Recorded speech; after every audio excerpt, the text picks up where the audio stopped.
Our Atha Arabic College VU Training Academy, principal of our Atha Arabic College, Ustad Tariq Ustad, to give some words to us. Assalamu alaikum wa rahmatullahi wa barakatuhu. அல்ஹம்துலில்லாஹ் 85வது வார தேசிய குடியேற்றம் நிகழ்ச்சியிலே நாம் எல்லோரும் ஒன்று சேர்ந்திருக்கிறோம். இந்த சிறப்பான இந்த நிகழ்ச்சியிலே ஒரு சிறப்பு விருந்தினராக ஹக்கீம் ராஜா அண்ணன் அவர்கள் நம்முடைய கல்லூரிக்கு வருகை தந்திருக்கிறார்கள். ஒரு சிறப்பான பாரம்பரியமான குடும்பத்திலே வந்தவர்கள், ஒரு ஆளுமையானவர்கள். இன்றைக்கு அதிலும் அல் ஹிக்மான் நிஸ்வான் கமிட்டி அமைக்கப்பட்டு அதிலே தலைவராக தேர்ந்தெடுக்கப்பட்டு இனி வரக்கூடிய காலங்களிலே அல் ஹிக்மான் நிஸ்வான் இன்னும் சிறப்பாக நடைபெறுவதற்கு ஒரு மிகப்பெரிய உறுதுணையாக ஊக்கமாக இருக்கின்ற ஒரு அற்புதமான மனிதர் தான் ஹக்கீம் ராஜா அண்ணன் அவர்கள்.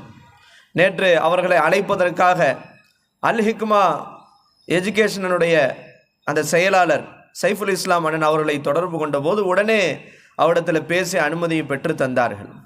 இன்றைக்கு அல்ஹம்துலில்லாஹ் நம்முடைய ஹசரத் அவர்கள், பீர் முகமது ஹசரத் அவர்கள் நம்முடைய கல்லூரிக்கு கூட வருகை தந்திருக்கிறாங்க. ஒரு மிகப்பெரிய ஆளுமை. நான் ஆச்சரியப்பட்டேன்.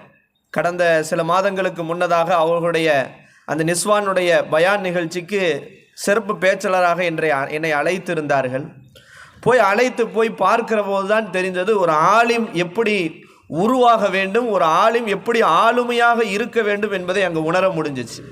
ஹசரத் அவங்க மலேசியாவில் இருந்தாலும் கூட அவங்களுடைய ஆளுமையில், ஏன்னா இன்றைக்கி ஆலிம்டா எதுக்கும் அவங்க உலகம் தெரியாதவங்க, ஆலிம்டா எதுவும் வேஸ்டானவங்க, அவங்களுக்கு எதுவும் தெரியாது, பிறரை சார்ந்து அவர்களுடைய வாழ்க்கை இருக்கும் என்றதெல்லாம் தாண்டி இன்றைக்கு உத்தமபாளையம் இந்த தேனி மாவட்டத்தில் அல் ஹிக்மா மெட்ரிகுலேஷன் ஸ்கூல்னு ஒரு அற்புதமான பள்ளிக்கூடத்தை நிறுவி தன்னுடைய மகனிடை பொறுப்பை கொடுத்து நிஸ்வானையும் நிறுவி அதற்கான கட்டட வசதிகளையும் ஏற்பாடு செய்து கொடுத்து இன்றைக்கு கல்வி புரட்சியை மிகச்சிறப்பாக இந்த உத்தமபாளையம் வட்டாரத்தில் செய்கிற போது ஆச்சரியமாக இருந்தது.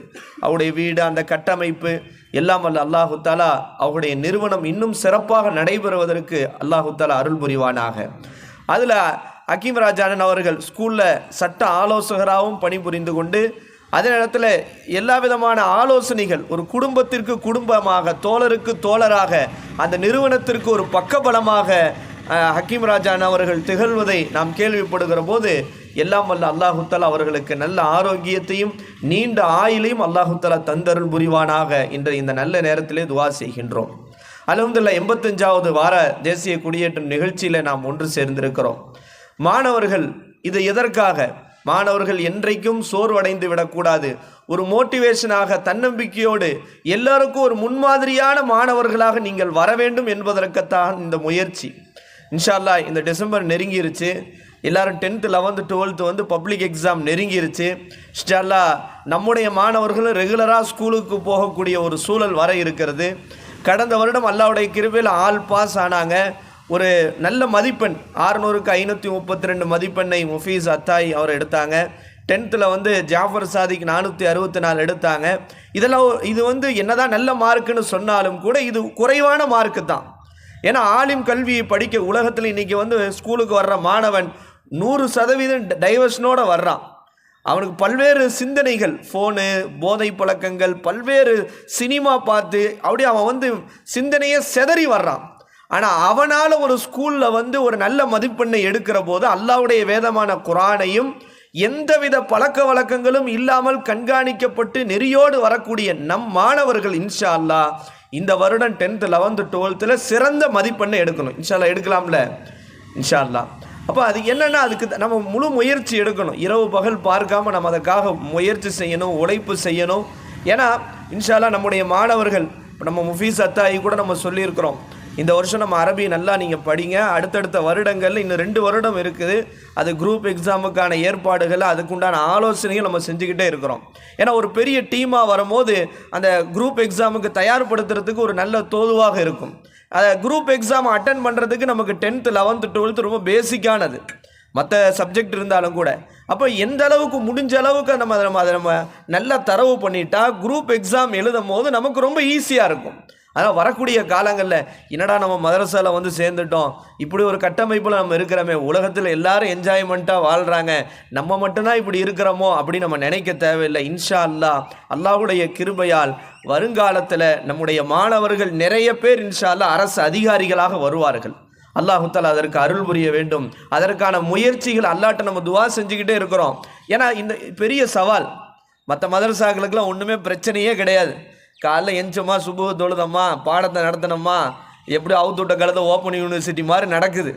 மதரசாக்கள்லாம் அப்படி தான் ஓப்பன் யூனிவர்சிட்டியாக நடக்குது.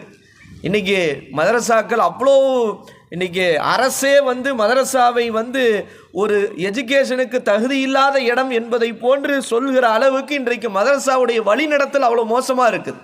இன்றைக்கி பார்க்குறோம், வட மாநிலங்களில் மதரசாக்கள் என்பது மாணவர்களுக்கு சரியான கல்வி போதிக்கக்கூடிய இடமாக இல்லை என்று கோர்ட்டு சொல்லுது. அந்த அளவுக்கு போய் கொண்டு இருக்கிற இந்த நேரத்தில் நம்ம மாணவர்கள் அவ்வளோ அழகான முறையில் நீங்கள் செதுக்கப்படுறீங்க. இதனுடைய வெயிட், இதனுடைய வசன் இப்போ உங்களுக்கு தெரியாது, நம்ம வெளியே போன பிறகு தான் தெரியும். அதனால் நீங்கள் நல்ல உங்களுடைய கல்வியில் மிகச்சிறப்பான முறையில், அதை சொன்னேனே, 2 சவால். மற்றவங்களுக்கெல்லாம், மற்ற மதரசால ஓதுறவனுக்கு வெறும் அரபி மட்டும்தான், ஸ்கூலில் படிக்கிறவங்களுக்கு அகாடமி மட்டும்தான். ஆனால் 2 ஜிஹாது நமக்கு இருக்குது, 2 போர் இருக்குது.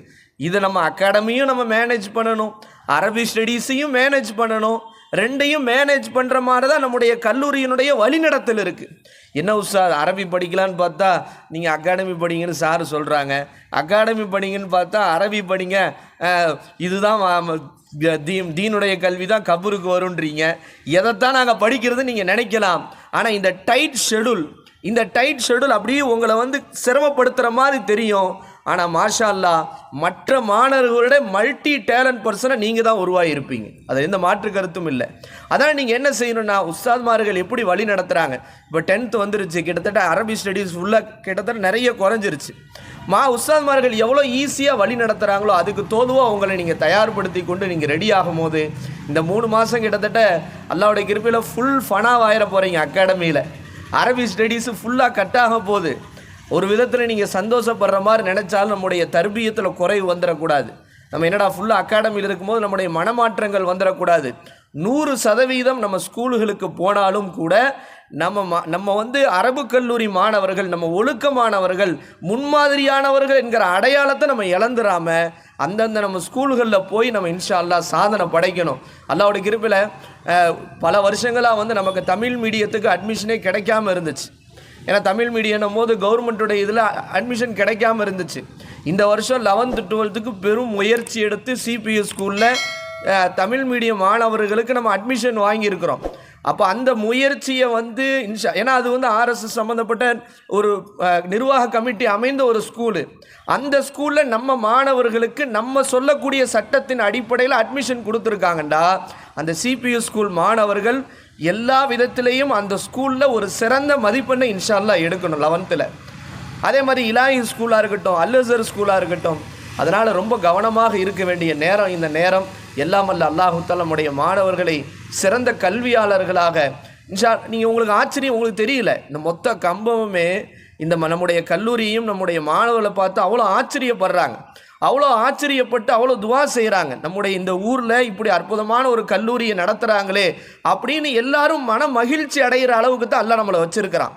ஏன்னா நீங்கள் வெளியே போகிறது இல்லை, நம்ம வெளியே போகும்போது நமக்கு தெரியுது. வெளியே போனால் ஒவ்வொருத்தரும் கொடுக்கக்கூடிய கண்ணியமும் ஒரு அவங்க பெருமையாக நினைக்கக்கூடிய அந்த விஷயத்தை பார்க்கும்போது எவ்வளோ ஆச்சரியமாக இருக்கிறத நம்மளால் உணர முடியுது.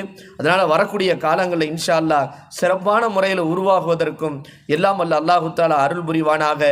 நம்முடைய பெற்றோர்கள் எந்த விதத்திலேயும் நம்மளை கொண்டு சங்கடப்படுறாத அளவுக்கு பெற்றோர்களுக்கு கண்குளிர்ச்சியான பிள்ளைகளாக அல்லாஹு தஆலா நம்மை ஆக்கி அருள் புரிவானாக. நான் மாணவர்கள்ட்ட அடிக்கடி அதான் சொல்கிறது. பேரண்ட்ஸுக்கு நம்ம மேலே சில பேர் சொல்லுவான், எங்கள் அம்மா அத்தாவுக்கு என் மேலே பாசமே இல்லை, இப்படி கொண்டு விட்டுட்டாங்க, நான் பாட்டுக்கு வீட்டு அல்லான்னு இருந்தேன், இப்படி மதசால கொண்டு விட்டு என்ன செஞ்சுட்டாங்க, என்னை தூரமாக வச்சுட்டாங்க, எங்கள் அம்மா அத்தாவுக்கு பாசமே இல்லையான்னு கேட்பாங்க. பாசம் இருக்கிறதுனால தான் இங்கே கொண்டு விட்டுருக்குறாங்க. பாசம் இருக்கிறதுனால தான் மதரசால விட்டுருக்குறாங்க. இன்றைக்கு இருக்கக்கூடிய சூழலில் பெற்றோர்களால் கூட மாணவனை வழிநடத்த முடியாத அபாயகரமான சூழலில் இருக்கீங்க. என் பிள்ளை போதை பழக்கத்துக்கு அடிமையாயிடக்கூடாது, என் பிள்ளை சினிமாவுக்கு அடிமையாயிடக்கூடாது, என் பிள்ளை ஒழுக்கமற்ற சமுதாயத்தால் கேவலப்படுத்தப்பட்ட ஒரு பிள்ளையாக ஆயிடக்கூடாது, என்னை விட்டு அவன் தூரமாக இருந்தாலும் பரவாயில்ல, அவன் நல்ல பிள்ளையாக சாலிகான பிள்ளையாக ஈன்ற பொழுதும் பெருந்துவக்கும் தன் மகனை சான்றோர் என கேட்ட தாயின்ற மாதிரி எல்லாராலும் போற்றப்படுகிற பிள்ளையாக வந்தா போதும், என்னை விட்டு தூரமாக இருந்தாலும் பரவாயில்ல, நான் பார்க்கலைனாலும் பரவாயில்லன்றாங்க. சில பேரண்ட்ஸ்லாம் பார்க்குறேன். முந்தானத்து ஒரு பையனுக்கு பிறந்த நாள். அவங்க அத்தா வெளிநாட்டில் இருக்கிறாங்க, டைட் ஷெடியூலு, பொருளாதார இது கஷ்டம்தான். ஆனால் அவன் ஃபோனில் சொல்கிறான், அத்தா எனக்கு பிறந்த நாள் தான், மொத்த மதுசாவுக்கு சாப்பாடு போடணும் தான், ஏதாவது பண்ணுங்கத்தான்றான். ஆனால் அவங்க அத்தா என்ன செய்கிறாங்க, சிரமத்தோடு ஒரு அமௌண்ட்டை ரெடி பண்ணி மதரசாவில் ஒரு நேரம் முழுக்க அந்த பையனுடைய பிறந்த நாளுக்காக சாப்பாடு ஏற்பாடு பண்ணுறாங்க. நைட்டு வீடியோ கால் போடுறாங்க. வீடியோ கால் போட்டு நான் ஆஃபீஸில் கொடுக்குறேன். அவர் வீடியோ கால் பேசுகிறாரு. அவங்க அத்தா சொன்ன முதல் வார்த்தை, எப்பா நீ என்ன கேட்டதெல்லாம் நான் செய்கிறேன், நீ மொத்த மதுசாவுக்கும் சாப்பாடு போடணுன்னு சொன்ன, நான் செஞ்சுட்டேன், எல்லாமே செஞ்சுட்டேன், நீ எனக்கு செய்ய வேண்டியது ஒன்றே ஒன்று தான், நீ நல்லா படிக்கணும், நீ நல்லா ஒழுக்கமானவனாக வரணும், எல்லா உஸ்தாத்மார்கள்ட்டையும் நல்ல பேரை நீ வாங்கணும், அவங்க சொல்கிறது படி நீ கேட்கணும், வேறு எதுவுமே நான் உன்கிட்ட கேட்கல, நீ என்ன வேணால் அது வாங்கிட்டு எனக்கு வீடியோ கால் சொன்ன, அது என்ன வேணால் வாங்கி கொடுத்துருங்க, என்ன கேட்குறானா வாங்கி கொடுத்துருங்க, அவன் படித்தா சரி அப்படின்றாங்க. அப்போ பாருங்கள், இப்படித்தான் ஒவ்வொரு பெற்றோர்களுடைய எதிர்பார்ப்பும் இதுதான். அதனால் அந்த எதிர்பார்ப்புகளை புரிந்து நம்ம சிந்தனைகளை, அதுக்கு தான் நம்ம நிறைய பயிற்சிகள் இருக்குது, அந்த பயிற்சிகளை சரியான முறையில் நம்ம செய்யும் போது இன்ஷா அல்லாஹ் எந்த விதத்திலையும் நம்ம பார்க்குறோம். நல்ல ஒரு அற்புதமான இது. இப்போ இந்த 11th மாணவர்கள் ஒருத்தர் முஸ்ஹப் அத்தாயின்ட்டு பேரை சொல்கிறது நமக்கு எதுவும் இல்லை. அவங்க அத்தா காட்டில் போய் வெட்டிட்டு, காடில் மரம் வெட்டுறாரு. காலையில் போனால் சாயங்காலம் தான் வருவாங்க. தாய் ரொம்ப ஏழ்மையான குடும்பம்.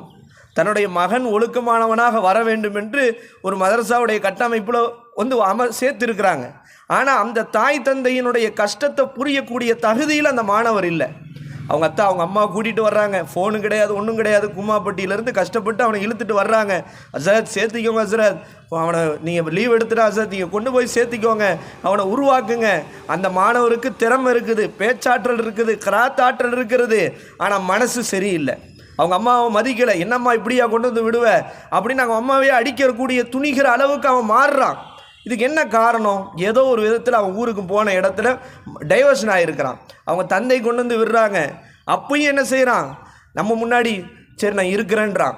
நம்ம 50 நாள் லீவ் எடுத்துகிட்டு வந்திருக்கிறான். 50 நாள் லீவ் எடுத்தோன்னா வெளியே அடித்து துரத்தி இருக்கணும் வேறு ஸ்கூலாக இருந்தால். நம்ம என்ன செஞ்சோம், ஆஹா இவ்வளோ பாவம் கஷ்டப்படுற தாய் தந்தையாக இருக்கிறாங்க, நம்ம அரவணைக்கிறேன்னா அவன் வெளியே போய் வேறு யாராவது ரூட்டுக்கு போயிடுவான். சரின்னு சொல்லி ஒரு லெட்டர் எழுதி, எப்பா நீ இருப்பியா, உத்தரவாதம் கொடுக்குறியா, இருப்போம் சார் இருப்பன்றான். சரின்ட்டு ஒரு நாள் லெட்டர் எழுதி அடுத்த நாள் சேர்த்தா ஒரு நாள் கழித்து அடுத்த நாள் மறுபடியும் வர்றான். என்னால் இருக்க முடியாது சார். இப்போ என்ன செய்ய சொல்கிறீங்க? உனக்கு நசீப் இவ்வளோதான்.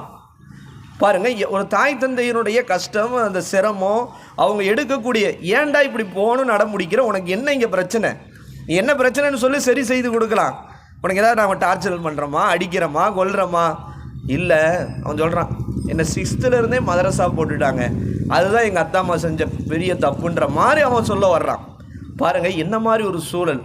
அவனை பெற்றெடுத்த பிள்ளை மாதிரி எடுத்து அவனை 11th பாஸ் ஆக்கி அதில் அட்டம்ப்ட் வந்தாலும் என்னது, அந்த 11th அட்டம்ப்ட் வந்தாலும் அந்த அட்டம்ப்டில் பாஸ் ஆகிறதுக்கு முயற்சி செஞ்சு அவனுக்கு ஆலோசனை கொடுத்து ஊக்கம் கொடுத்து 11th பாஸ் ஆன பிறகு அட்டம்ப்டில் அவனை முதல்ல பெற்றோர் மாதிரி கட்டி அணைச்சிட்டே நீ பாஸ் ஆகிட்ட அப்படின்னு நம்ம சொல்லி அவனுக்கு அன்பையும் பாசத்தையும் பொழிகிறோம். ஆனால் இதை தாண்டி அவனுக்கு உலகத்தில் உலகமாய் அவனை என்ன செய்யுது, மாற்றுது. பாருங்கள் இது எவ்வளோ. இப்போ என்ன ரூட்டுக்கு அவன் எங்கே போவான்? 12th 11th அவன் டிஸ்கன்யூ ஆகிறான். 12th எங்கே போவான்? இப்போ நடுவில் கட்டத்தில் நிற்குதே, லைஃப் அப்படி நிற்குதே, எங்கே போய் யார் அரவணைப்பாங்க? இந்த உலகத்தில், சுயநலமான உலகத்தில் யார் யாரை அரவணைப்பார்கள்? அதெல்லாம் நம்ம சிந்தித்து பார்க்கணும். அல்லாஹு தஆலா நம்மளை ஒரு அற்புதமான கட்டமைப்பில் ஒரு ஜோனலில் நம்மளை வச்சுருக்கிறான். அதனால் இன்ஷா அல்லாஹ் உலக கல்வியில் நம்ம நல்ல தேர்ச்சி பெறணும். அரபியினுடைய எக்ஸாம்கள் நடக்குது, அதுலேயும் நம்ம தேர்ச்சி பெறணும். 2லேயும் மார்க்க கல்வி உலக கல்வி 2லேயும் தேர்ச்சி பெற்று நம்முடைய பெற்றோர்களை சொர்க்கத்திற்கு அழைத்து செல்லக்கூடிய சாலிகான பிள்ளைகளாக நம்ம ஆகணும் இன்ஷா அல்லாஹ். அதற்குத்தான் நம்ம செய்யக்கூடிய முயற்சிகள், உஸ்தாத்மார்கள் செய்யக்கூடிய முயற்சிகள் எல்லாம் வல்ல அல்லாஹு தஆலா நம்முடைய எல்லா மாணவர்களையும் அப்படிப்பட்ட மாணவர்களாக அல்லாஹ் ஆக்குவானாக.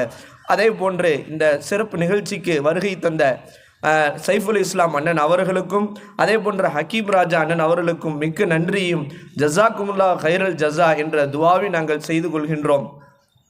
நம்மள்கிட்ட கிட்டத்தட்ட 8 வருஷம் ஆனால் கூட நம்ம வெளியே பரவலாக நம்ம பயானுக்கு போகலைனாலும், ஆனால் அல்ஹம்துலில்லாஹ் நம்ம அல் ஹிக்மான் நிஸ்வானுடைய அந்த முதல் பயான் நிகழ்ச்சியில் இந்த சிறியோனாகி என்னையும் ஒரு ஒரு ஒரு ஒரு மேடை ஏற்றி அழகு பார்த்து எனக்கு ஒரு வாய்ப்பை கொடுத்து அற்புதமான சொற்பொழிவாற்றச் செய்த அந்த இதை நம்ம என்றைக்கும் நினைவு கூறுகிறோம். ஏன்னா அசத் அவங்க நீங்கள் பீர்மோதாஸ் நீங்கள் வந்தப்பயே சும்மா லைட்டாக நான் ஒரு 5 நிமிஷம் தான் பேசினேன்.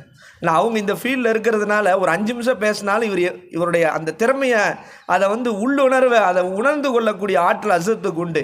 முதல்ல நான் 5 நிமிஷம் அவ்வளோ அற்புதமாக பேசுகிறீங்கன்னு அவங்க மனசில் அல்லாஹ் பதிச்சிட்டான். அதனுடைய இது அந்த நிஸ்வான் கமிட்டியினுடைய பயான் நிகழ்ச்சியில் நமக்கு ஒரு வாய்ப்பை கொடுத்தாங்க. அந்த ஒரு வாய்ப்புக்கும் ஜஸாக்குமுல்லாஹ் ஹைரல் ஜஸா என்ற துவாவோடு அவர்களுடைய மேலான ஆலோசனை வழிகாட்டுதல் அடிப்படையில் வரக்கூடிய காலங்களில் இன்னும் சிறப்பாக இந்த அத்தாய அரபிக் கல்லூரி நடைபெறுவதற்கு நீங்களும் மாணவர்களாகிய நீங்களும் இந்த உஸ்தாத்மார்களும் அனைவரும் அதற்கு ஒத்துழைப்பார்கள் என்ற மேலான துவாவோடு அஸ்ஸலாமு அலைக்கும் வரஹ்மத்துல்லாஹி வபரகாத்துஹு.